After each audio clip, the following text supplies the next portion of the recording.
Hi hello नमस्कार मंडळी, स्वागत आहे तुमचे दी सिंपल वर्ड या मराठी यूट्यूब गार्डनिंग चॅनलवर। मंडळी, अशी सुंदर रंगांची आणि कलरफुल अशी फुलं आपल्या देखील बाल्कनीत किंवा गार्डनमध्ये यावी असं प्रत्येकाला वाटत असतं आणि प्रत्येकजण त्यासाठी धडपड देखील करत असतो। आणि या ठिकाणी मी तुम्हाला हे जी गोष्ट दाखवत आहे ही आहे फुलांपासून तयार झालेले कंपोस्ट खत। फुलांपासून कंपोस्ट खत कसे तयार करावे या रिगार्डिंगचा इन डिटेल व्हिडिओ आपल्या चॅनलला आहे आणि या व्हिडिओच्या एंड स्क्रीनला देखील तो व्हिडिओ मी नक्कीच शेअर करणार आहे। कुठलेही झाड आपण लावत असतो किंवा प्लांटची ज्यावेळेस रिपोर्टिंग करत असतो त्यावेळेस मातीमध्ये जर अशा प्रकारे तुम्ही कंपोस्ट खतचा वापर केला तर नक्कीच ते रोप खूप छान प्रकारे त्याची वाढ होत असते आणि त्याला भरभरून देखील फुलं येत असतात। सो या ठिकाणी एका महिन्यानंतरचा जो रिझल्ट आहे तो मी तुमच्याशी शेअर करत आहे। एका महिन्याआधी मी या डब्यामध्ये फुलांपासून कंपोस्ट तयार करायला ठेवलेलं होतं आणि खूप छान प्रकारे कंपोस्ट तयार झालेलं होतं। तुम्ही या ठिकाणी पाहू शकतात की अगदी हाताने मोकळं होईल अशा प्रकारचं जे कंपोस्ट खत आहे ते तयार झालेलं आहे। त्यामध्ये अगदी काहीही ओलावा नाही आहे आणि या रिगार्डिंगचा हे जे खत बनवण्याची जी प्रोसेस आहे ना ती अगदी सिंपल आहे। याचा कुठल्याही प्रकारचा वास येत नाही किंवा यामध्ये कुठल्याही प्रकारचे किडेही झालेले नव्हते आणि काहीही नव्हतं, वासही येत नव्हता। खूप सुंदर प्रकारे कंपोस्ट तयार झालेलं आहे आणि ते देखील अगदी घरच्या घरी। दसऱ्यामध्ये जी फुलं एक्स्ट्राचे आपण आणलेली असतात म्हणजे माळा तयार करतो, दरवाजाला असो गाडीला असो, तर त्या सर्व माळांचा वापर मी या ठिकाणी त्या फुलांचा वापर मी या ठिकाणी केलेला होता आणि त्यानंतर 1 ते 1.5 महिन्यामध्ये छान प्रकारे खत तयार झालेलं होतं।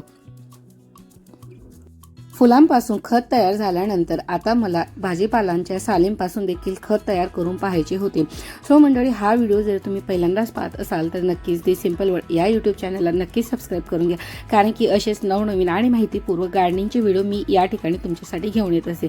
सो हे खत तयार करण्यासाठी मी जो ऑलरेडी प्लास्टिक कंटेनर वापर केलेला होता त्याचाच वापर मी या ठिकाणी करून घेणार होती। जर तुमच्याकडे मातीचे मडके असेल किंवा मातीची मोठी कुंडी असेल तर तिचा वापर केला तर ती अगदी बेस्ट आहे। त्यानंतर या ठिकाणी मी ब्राऊन वेस्टेज आणि ग्रीन वेस्टेज असे 2 प्रकारचे वेस्टेज घेणार होती।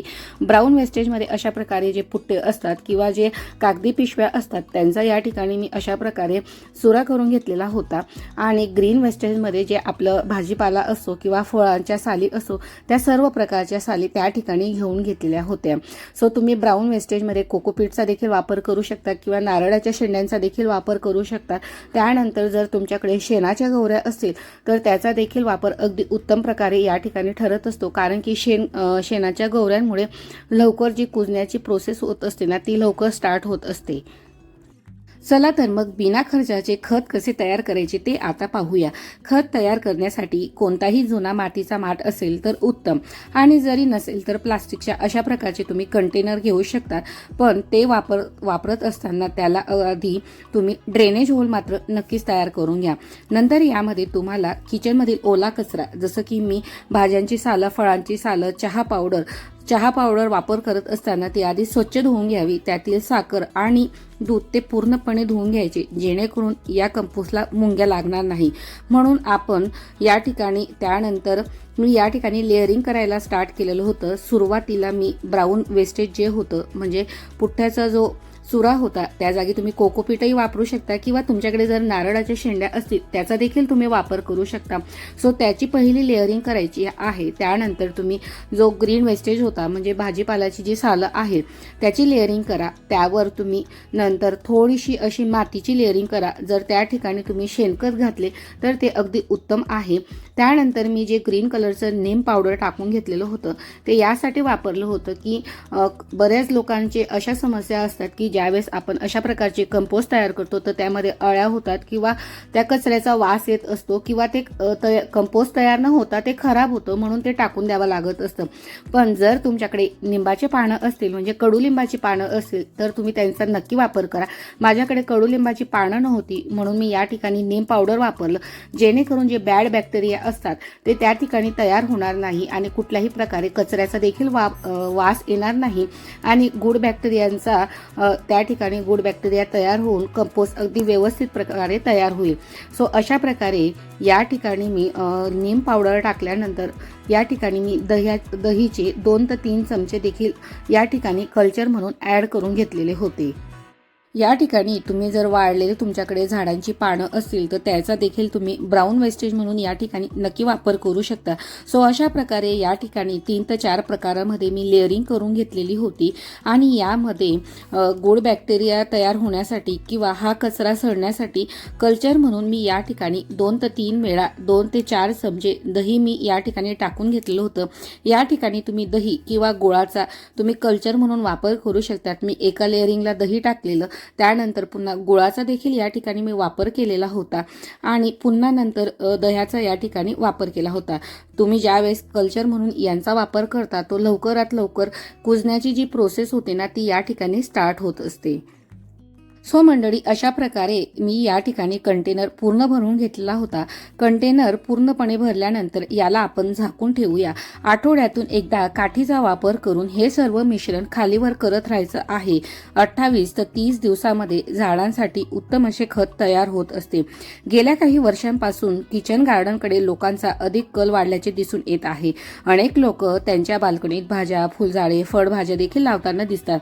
घरच्या घरी भाजींचे पीक घेऊन स्वतःच्या आरोग्याची काळजी घेताना मात्र सध्या लोक आपल्याला दिसू लागलेले आहेत. बाहेरून विकत आणलेल्या खतापेक्षा घरीच तयार केलेले खत हे गार्डनमधील झाडांसाठी अधिक फायद्याचे ठरते.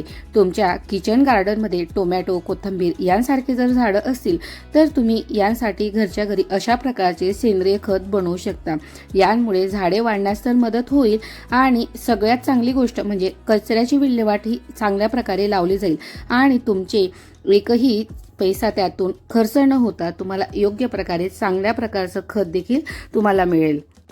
सो मंडळी, अशा प्रकारे या ठिकाणी मी कंटेनर हा पूर्णपणे भरून घेतलेला होता. त्यानंतर त्यावर पुन्हा लास्टला ब्राऊन वेस्टेजची एक लेअरिंग करून घेतली होती आणि कडेने पुन्हा नीम पावडरची एक लेअरिंग करून घेतलेली होती. त्यानंतर हा डबा पॅक करून घेतलेला होता आणि हा डबा आपल्याला अशा ठिकाणी ठेवायचा आहे की तिथं आपला रोजचा हात त्याला लागणार नाही आणि ती जी कुजण्याची प्रोसेस आहे तिला डिस्टर्बन्स होणार नाही. तसेच याला सूर्यप्रकाशात देखील ठेवू नका, जेणेकरून याच्यावर डायरेक्टली सूर्यप्रकाश येईल. तर अशा ठिकाणी देखील ठेवू नका, त्याने देखील तुमचं कंपोस्ट खराब होईल. सावलीच्या ठिकाणी आणि वर ठेवा की जिथं तुमचा हातही लागणार नाही. अशा प्रकारे पूर्ण लेअरिंग झाल्यानंतर मी डब्बा बंद करून घेतला. फक्त या डब्याखाली जर तुम्ही कुठलीही कंटेनर घेणार असाल तर त्याखाली नक्कीच एखादी प्लास्टिक बकेट किंवा पुन्हा दुसरा कंटेनर नक्कीच लावा, कारण की काही दिवसानंतर यातून जे आपण ड्रेनेज होल केलेले आहेत या कंटेनरला त्यातून लिक्विड बाहेर येत असतं. सो ते लिक्विड फर्टिलायझर देखील झाडांच्या वाढीसाठी खूप बेस्ट असं फर्टिलायझर आहे. त्या लिक्विड फर्टिलायझरमध्ये तुम्ही थोडं पाणी टाकून त्याला डायल्यूट करायचं आणि ते तुम्ही जर झाडांना दिलं तर पुन्हा झाडांना नवीन कळ्या यायला, फळं यायला सुरुवात होत असते. सो यातील कुठलाही पार्ट हा वेस्टेज नसतो. सो अशा प्रकारे डबा पॅक केल्यानंतर कंटेनर पॅक करून मी याखाली बकेट ठेवून घेणार होती.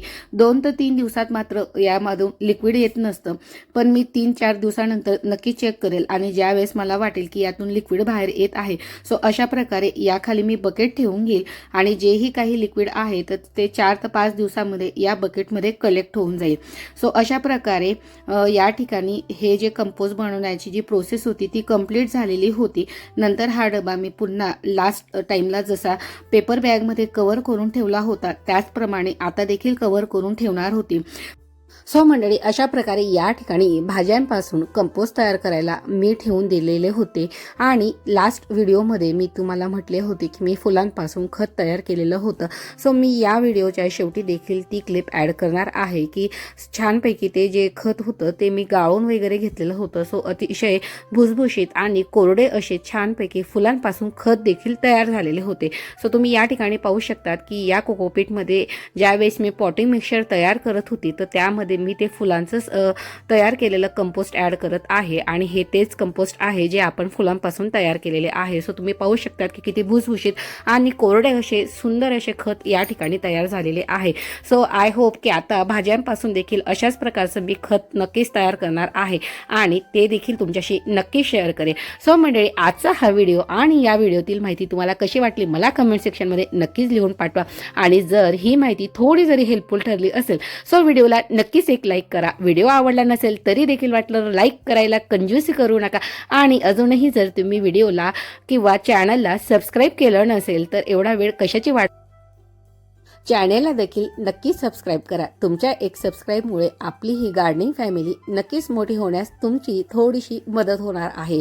सो मंडळी, सबस्क्राईब केल्यानंतर त्यासमोरील बेल आयकॉनला प्रेस करा आणि बेल आयकॉनला प्रेस केल्यानंतर त्यासमोरील ऑलचं जे ऑप्शन आहे त्याला नक्कीच सिलेक्ट करा, जेणेकरून येणारा प्रत्येक व्हिडिओचं नोटिफिकेशन तुम्हाला येईल आणि तुम्ही माझा कुठलाही गार्डनिंग रिलेटेडचा व्हिडिओ मिस करणार नाही. चला तर मग भेटूया पुन्हा एका नवीन आणि माहितीपूर्वक व्हिडिओमध्ये. तोपर्यंत मात्र